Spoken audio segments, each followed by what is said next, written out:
Hi guys, I just wanted to talk a little bit about the gender war that we're seeing on Black YouTube, where, Black women are saying that Black men are not living up to their potential or they're not doing what they're supposed to do, and Black men are saying that Black women are, not of the right mindset and all of that stuff.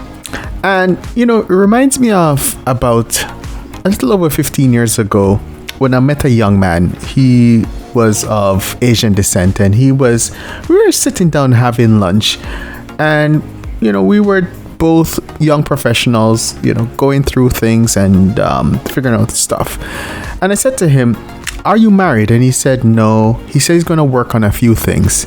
He told me that he was going to work on getting his CFA, which is Certified Financial Analyst. Very difficult exam.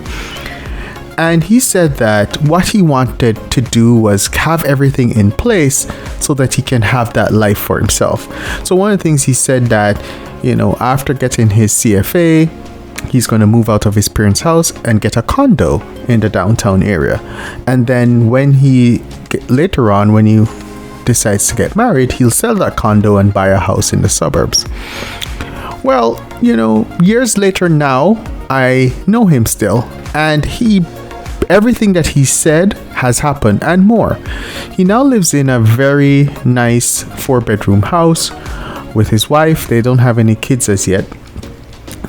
And I could see where what he set forth those years before, he is now reaping the benefits of that.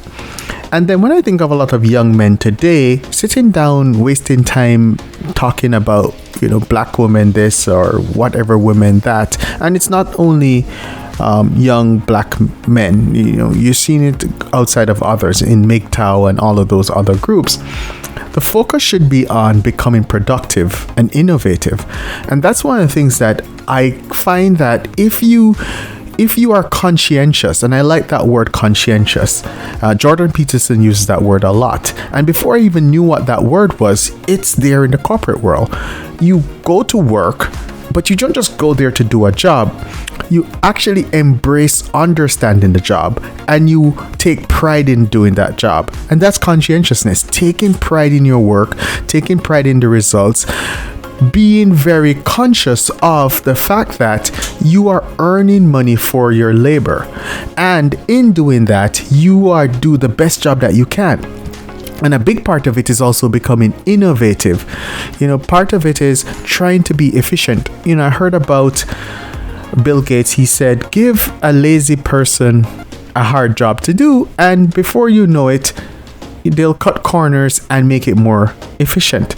And one of the things that I find is the things that I used to take 3 hours to do, maybe at the start of my career, it may take me now probably 30 to 40 minutes, because you've become more efficient. You have learned to use the tools. You know which tool to use. And another part is when you go beyond that is then you become innovative. You evolve it. You use synthesis, and you use different skills together. And that's important. That's the thing that young men should be focused on. They should be focused on improving their earning power, but not just for the earning power's sake. They should be focused on becoming more attached to their skill, attached to their output, because there is some happiness and there is some self-realization in doing a good job, being conscientious.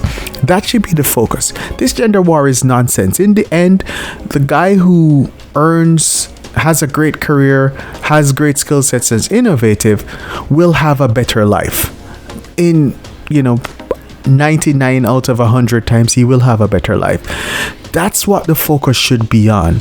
The focus should never be on having an argument with a bunch of people who don't want to evolve. And that's the important part that I want to put out there. Let's evolve at our pace to become who we want to become.